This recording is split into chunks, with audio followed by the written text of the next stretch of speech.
Oftentimes people will describe burnout as, I go in the office and I try to conjure up some energy and there's no love. The things I used to love about going to work is not there.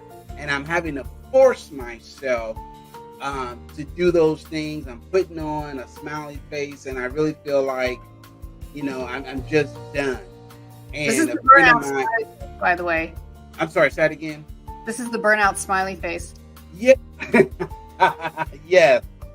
Yeah. It's that fake pretense of fake it till you make it. But really there's nothing left. Welcome to MetaGagement, the HR show that dives deep into the heart of employee engagement and workplace culture. Your hosts, Ann Scottlin and Dr. Lyman Montgomery, bring you a groundbreaking show that explores innovative strategies and insights to transform and elevate your organization's HR practices. Dr. Montgomery is an employee engagement expert and best-selling author, while Ann Scottlin is an acclaimed business consultant and podcaster. Together, they will unpack the complexities of modern HR challenges and reveal innovative solutions that can be immediately applied to your workplace. Please welcome Ann Scottlin and Dr. Lyman Montgomery. Hi, and welcome back to MetaGagement-HR, the show for MetaGagement professionals. That's because you're HR professionals. And this is my co-host, Dr. Lyman Montgomery. Hi, Lyman. Hello, how are you doing, Ann? I am great. Got some great outdoor physical activity today, so I've got all this extra energy to burn. Awesome. Totally awesome. So this is exciting, Lyman, because today we're back to wrap up a series that has been very popular, which is how to cure disengagement and burnout at work. One of our episodes in this 4-part series doubled or tripled our normal viewership. So I'm really happy that this is resonating with people and that they are diving in and sending us messages to say how it's helping them. And if you are new to our program, real quick, this is what MetaGagement-HR is all about. We're really about helping you in the HR community or in any part of your business community, but in particular the HR community, foster resilience and adaptability. And we really help you grow by bringing fresh innovation and neuroscience-backed approaches to the HR conversation. And Lyman, remind us a little bit of what we have already gone over in the previous episodes. Yeah, in the previous episodes, we talked about how to promote work-life balance at work, fostering a positive work environment, as well as how to enhance employee well-being, taking into account not just physical, but also mental health, and also how to improve communication and feedback. So definitely go back if you didn't listen to those or watch those episodes. Go back. There are just a lot of information packed in each episode. Absolutely. So yeah, do that. If you click in the notes on most of the platforms that you're watching or listening on today, you'll see our playlist. So you can pop back and check those out or any of the many other episodes that we have there. And while you're over there, please do like, subscribe, shoot us a message, share this link with someone who would just love hanging out with us for a few minutes, talking about how to make life better, how to make teams better, how to avoid burnout. You can't beat that. So we have a lot of fun on this program. And so we're looking forward to doing that with all of you again today. But burnout, as we get to this, burnout problem one last time in this series, we've talked about disengagement, how it leads to burnout, how they're both separate and similar. And burnout is really that chronic workplace stress. Many of us have experienced it in our life. Exhaustion, cynicism, inability to concentrate, reduced efficiency. This is kind of what burnout looks like. And just before we get going, Lyman, how do you recognize burnout in yourself? And also, how do you recognize it in others? Yeah, it's that feeling of overwhelm, that chronic overwhelm, where you feel like there's nothing left to give. Oftentimes, people will describe burnout as, I go in the office and I try to conjure up some energy and there's no love. The things I used to love about going to work is not there. And I'm having to force myself to do those things. I'm putting on a smiley face and I really feel like, I'm just done. This is And a the friend of burnout mine, smiley face, by the way. I'm sorry, say that again. This is the burnout smiley face. Yeah. Yes. Yeah. It's that fake pretense of fake it till you make it, but really there's nothing left. And I said in the last episode that oftentimes people don't burn out, organizations burn them up Mhm, because of the added work, lack of resources, lack of clarity, which we're going to talk about today, mhm, and a lack of a support system, both at work and oftentimes at home, that leads to disengagement, which, if disengagement is not corrected, will mhm, lead to burnout. But I often believe that most people don't necessarily burn out. We burn them up before they burn out. mhm, mhm. And I think, and it's important even for those in leadership, whether they're HR professionals or management, whatever you are, to also recognize it in yourself. Because we mentioned also on an earlier episode, leading by example is always the very best Yes. way to lead. You can't expect all your team to be healthy and have healthy behaviors when you aren't setting that tone. I know for me, periodically when I hit burnout, and usually, fortunately for me, it's usually a short term kind of burnout. Uh, for me, it feels like, you know, when you're getting on the interstate, you're merging, you're in your car, and you're getting on the on ramp, and you look over your left shoulder, and you see that 18 wheeler coming up right behind you. I either have to slam on the brakes or I have to just really go. So for me, burnout is seeing that 18 wheeler coming and I step on the gas and nothing happens. You're just There's like nothing, yeah, there's nothing there in a fuel tank. panicking and you're stuck, right? Yeah. And that's a horrible place to be in, is where you're pumping the gas and it's almost like the little choo choo. I know I can. But the problem is you're stuck in a hole and your tires are just spinning, or you're almost like you putter out where you're just going on momentum. But guess Yeah. what? You're going downhill is great, but there's another hill coming and you might make it up the hill. And you're just praying and hoping. Just let me get to the top of the hill so I can gain some more momentum to carry me down. After a while, guess what? Those peaks and valleys, there's just nothing left, and you're going to fizzle out. Yeah. Yeah. So it's really good, as you said, before you fizzle out, to recognize the signs. And we have a variety of things to chat about today that is really going to help you in finding those solutions to burnout. As you know, MetaGagement is really about using advanced engagement strategies to help you and your team overcome or prevent. We always prefer prevention over the cure, right? Whenever that is possible. So, and briefly, here's the four main points we're going to go over today. One is aligning roles to strengths to help prevent burnout, setting clear expectations, offer cross training to build versatility, and gather honest feedback. That's just the tip of the iceberg. You're going to want to hear what each of those is about because we have some really specific suggestions. But first of all, just aligning roles to strengths. When you see your team burning out when they have a new project and they already look exhausted and they haven't even had a chance to start on the new project yet, and there's just this drained look and no energy, how can we start by aligning roles to strengths? Yeah, one suggestion that I strongly recommend is there should always be continuous innovation to match the employee's duties with what they're good at. Oftentimes, especially in management, we're always looking for stretch projects. Well, I know you don't know how to do it, but we want to stretch you. Well, a rubber band can only go so far before it breaks. And sometimes part of that burnout is that individuals have been stretched almost to their breaking point.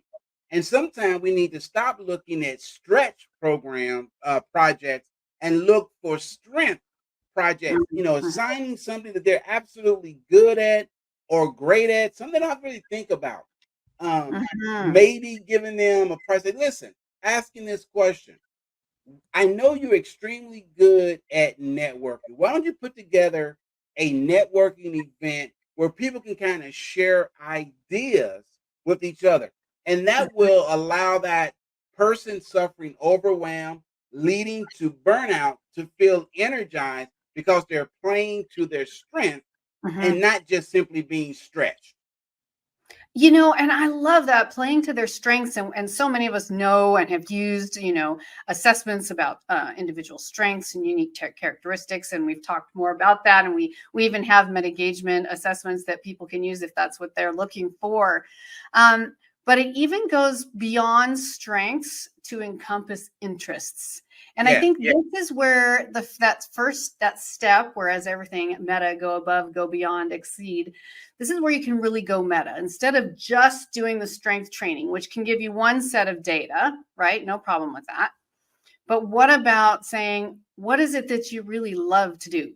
Now, some people absolutely love spreadsheets. I hate them. Some people, my husband, for example, he's in a different kind of job entirely. He loves spreadsheets. He offers to do spreadsheets for me. I'm like, this is absolutely amazing, because there is literally nothing I would rather do than a spreadsheet. So, but there's a lot of stuff that I'm really, really good at. So if something gets someone really excited, that means that they're going to have that natural energy we talk about to complete the task. So if you yes, give me one spreadsheet, I can do it. Obviously, I'm capable of doing it. But I could give John 5 spreadsheets to do today, and he'd have them done in an hour. So you see, because not only is it just fun, it's him building stuff and putting it together, and he enjoys it. Where I could be doing some other kind of activity that really gets me motivated and excited. So everyone's using their fuel towards the best purpose. So there's yes. less of the spinning tires and doing things that are just really, that you hate or that just don't motivate you. Now, we can't all get out of doing everything, but it's sure of value to identify what I like to call your employees' intrinsic motivation. That's good. That's very good. That reminds me of one of my mentees that I kind of mentor and coach. And he contacted me and he said, "Hey, coach," he said, "I've been pondering this question." And I love, talking about philosophy. He says, "I've been trying to figure out, what does the word meaning have as it relates to life? The meaning of life." And we sat there for literally 45 minutes talking about something he's very interested in, and that is, what is the meaning of life? Is there a difference between life and living? And so, again, sometimes it doesn't have to be necessarily a work project. Sometimes it can be a conversation that your employees have an interest in, whether it's sports, whether it's philosophical stoicism, or history or something. But something, I love what you said, not just their strength, but also their interests. I think that's very powerful. Yes, and I really feel like I missed out on that conversation you had with your mentee, because you know me, that would have been an absolute blast. Bring up some philosophy. Come on, let's go. So, in addition to aligning roles to strengths and interests, which I call, identifying that intrinsic motivation of your employees, the people on your team. Our second point is to set clear expectations. That seems so obvious, but when you But hear people oftentimes asking we a lot of forget it. questions right out of the gate, it means the expectations usually weren't very clear, wouldn't you say? Yes, unclear expectations will set you up for failure every single time. And how do you know when you have unclear or unmet expectation? You get that deer in the headlights when you bring something up and say, did you understand what I've asked you to do? And they kind of say, well, I thought you meant. There should not be a moment of I thought, I understood, I assumed. When you have clear expectation, it will lead to achievable goals. Absolutely. When it's very clear. And I think some of those very simple tips that we've often learned along our way, which is like having the other person repeat back to you, not Yes. in a, we're not trying to make people feel moronic here. We're just saying, can you restate to me in your own words, like how this is, just so that I know I've done my job? Can you just repeat back to me in your own words what you understand as the expectations? You can make it fun. You can make it light. It doesn't have to be Did you hear everything I said? I want you to repeat it back to me.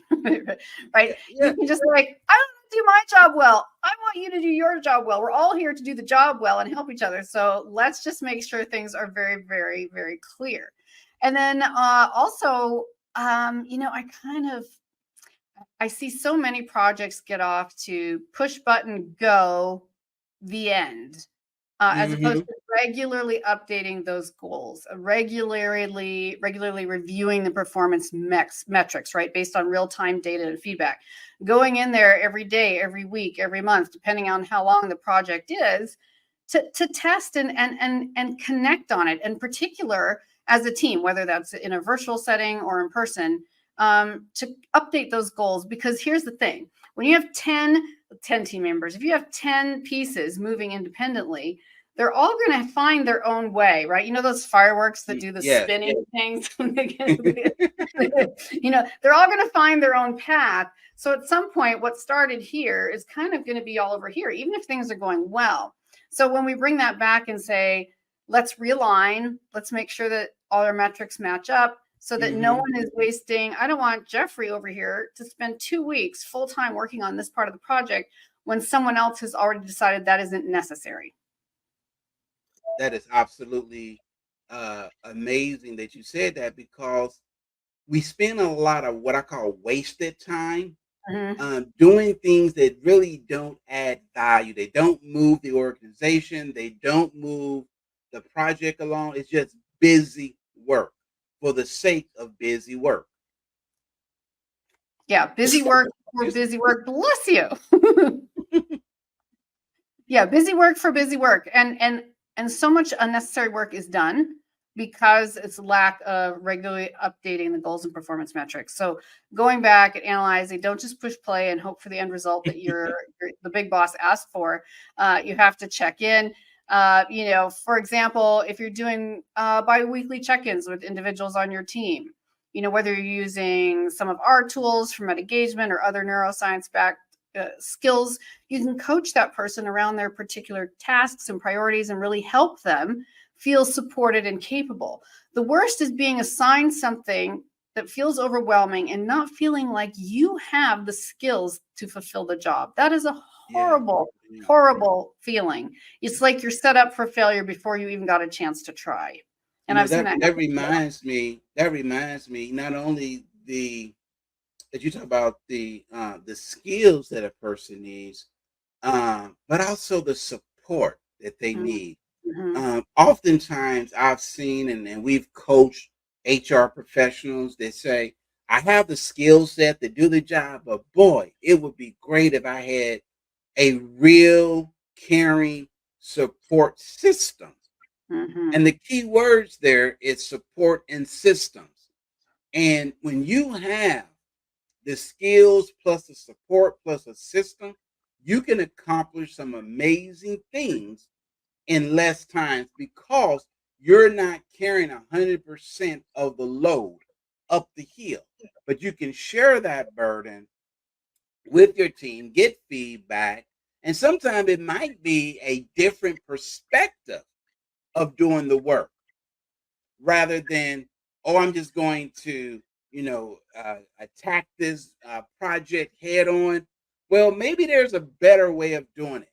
But if Mhm. you don't have the support, then you're going to continuously just continue just beating against the door, hitting your head against the wall, trying to break through, when the truth of the matter is a simple phone call, a simple email could have saved you a lot of headaches, a lot of time, and a lot of wasted energy. Absolutely. Something that simple, they can give you the support. You don't want to feel like those. Why do they still use those inflatable like neon people in front of the tire stores? And they're like this, and they're like Yes. yummy and they fall over. I mean, that's what it feels like when you're assigned something and you don't have any support at all. You're just sort of utilizing all this energy and kind of going nowhere. So, wow, so much more to come. We are already at our time for our quick commercial break. So, before you go to break, please give us a quick like, send us a message, tell us how you love the show or what your question might be that we could address for you. And and like or share this link with someone else who might love hanging out with us here today. You're here watching or listening to MetaGagement, and we'll be right back. Are you ready to elevate your team and organizational effectiveness? Dive into the focused Meta Mindset 5 Persona Types Architecture Assessment and discover your unique superpower as a leader or team member. Whether you're a fearless cheerleader, diligent construction worker, calculating chess player, commanding commander, or analytical chemist, this journey of self-discovery will highlight your strengths, sharpen your focus, and propel you towards success. This isn't just a quiz, it's your pathway to unlocking and embracing the potential that will transform your organization. Ready to find out your persona type? Head over to metagagement.com to take the assessment now.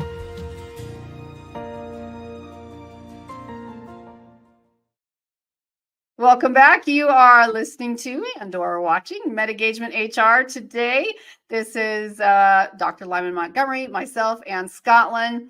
And we're here with part 2 of our episode today, which is the last of our 4-part series, How to Cure Disengagement and Burnout at Work.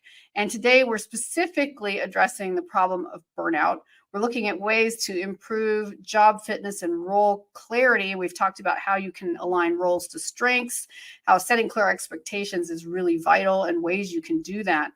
And another way to combat or help prevent burnout is to offer cross training to really build versatility. What does that look like, Lyman? Yeah, fostering adaptability by equipping employees with diverse skill sets. Also, you mentioned interest early on. I've seen this work quite well where you have a person that may not have the skill set, but they have an interest. And let's say for negotiations, contract negotiation, with person, I've always wanted to find out, how do contracts get approved? And that might be a great opportunity to take someone and say, hey, why don't you shadow with our, chief union negotiator or contract or procurement officer and kind of learn how we go about doing negotiations, contract reviews, things of that, policy reviews. And that's a great way to cross train, to learn a new skill set. Sometimes people think in order to learn something new, I have to take an advanced course, maybe go back to college and get an advanced degree or certification. Sometimes you could just do on-the-job training to develop that versatility to learn a new skill set. And there's a lot of opportunities, I think, for all companies to look at, creating some innovative cross-training programs, integrating that into part of the HR or greater experience, right? For example, we were talking about how one could create a rotational program. So you could have your employees spend a few months in different departments, and it doesn't even have to be a few months. It could be part-time. It could be 1 day a month, 1 day a week, but just in those departments to kind of saturate in that environment and broaden their scope, help them understand the cause and effect of the different parts of the company, and really develop more resilience when they're facing change at their normal desk, right? Yeah, and this was the problem we saw coming out of COVID, is that people only knew one job. And so when people came back, those that did return back to the workplace, and they said, oh, well, we need A, B, C, and D. And they're like, well, I only know how to do A. The person who did B opted not to return. And the person did C only knows part of C. And so now you have this mismatch of talent and skills. And they're scrambling, trying to figure out, okay, how do we, something as simple as, well, how do we figure out how to do a particular function? Because Mary was the only one that did that function.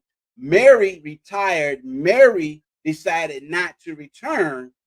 Now we got to figure out how to do Mary's job plus our own job while we're in the process of hiring someone to replace Mary. It can get really complicated really fast.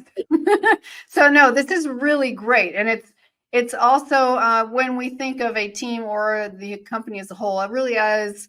I think this goes very MetaGagement for us here, but almost as a whole. We're all interactive. We're all Yes. one giant organism working towards the same thing. So in the body, if one piece or one cell group begins to fail, often there's another area that will pick up for that until it's either recovered or regenerated or healed.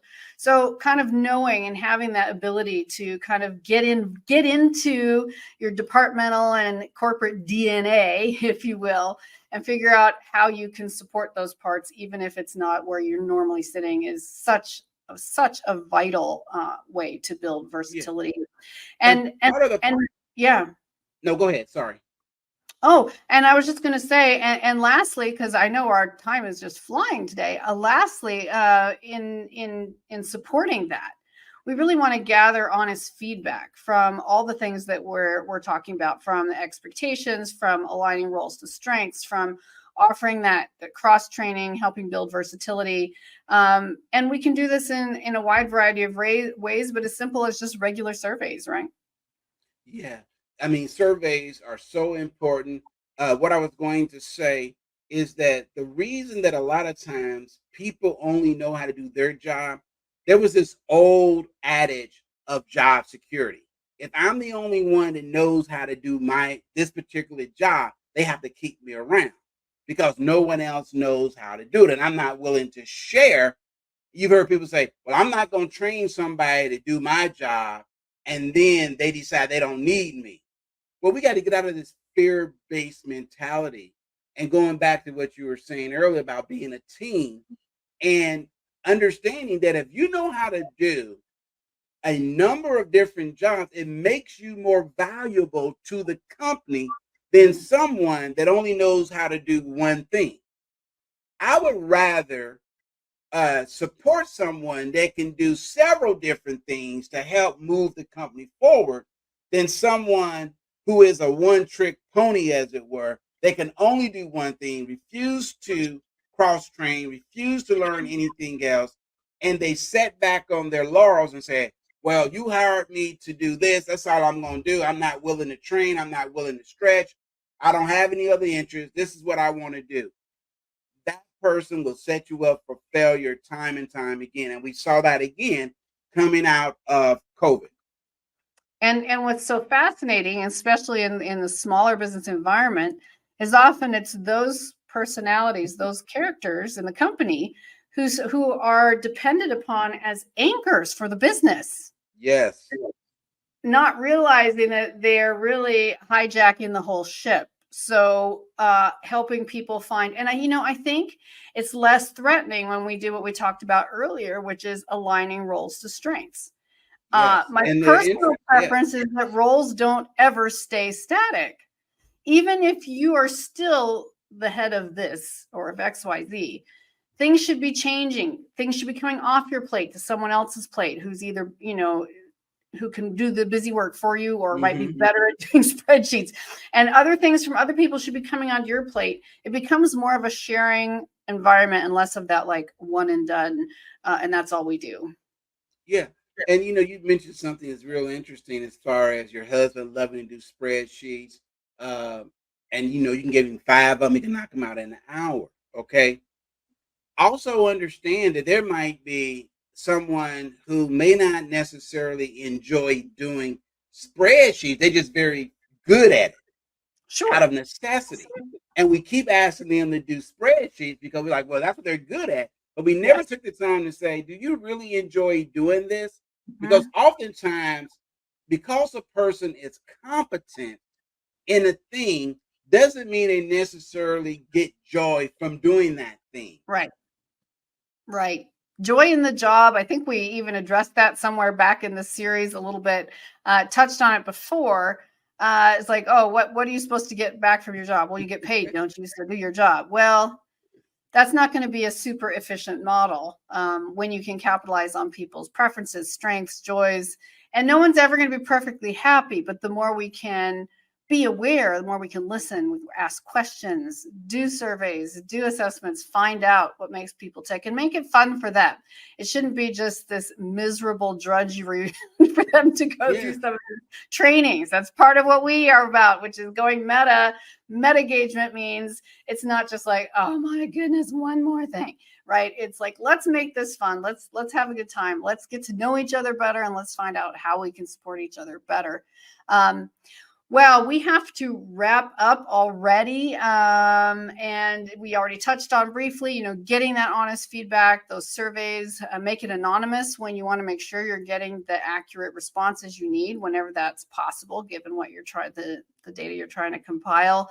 You can use something simple, even monthly pulse surveys using AI. Identify patterns that are emerging within the company and take action on the feedback you get. This is a huge sore spot of mine. I'm going to see really quick because we only have a few seconds here to finish. But I've seen so many surveys conducted, and the feedback just sits in someone's in basket for years. It is such a waste. It is the biggest waste you can make. So make sure that feedback is treated like gold, because it's just, if these were your customers, do you think you would care about the feedback? Well, if you're a strong company, of course you would. Just because it's your team members, your employees, oh, whatever, we'll just read it later. We just went through the motions. HR told us we had to do these stupid survey things, right? No, you need to take account of those things. Realize that's valuable. Take visible action that addresses the concerns and suggestions that the people in your space have made. I agree 100%.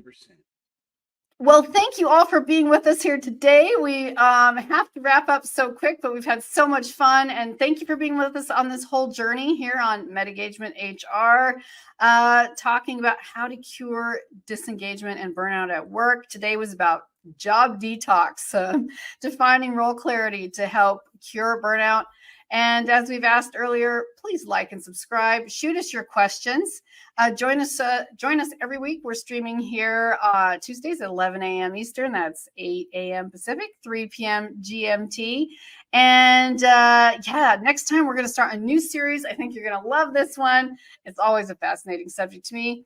Dealing with toxic employees. Whoa, we could have so many stories. Send yours in if you have one. Send in an example or a suggestion or a question scenario. We would love to hear from you. Go to our website, MetaGagement-HR.com, and check it out.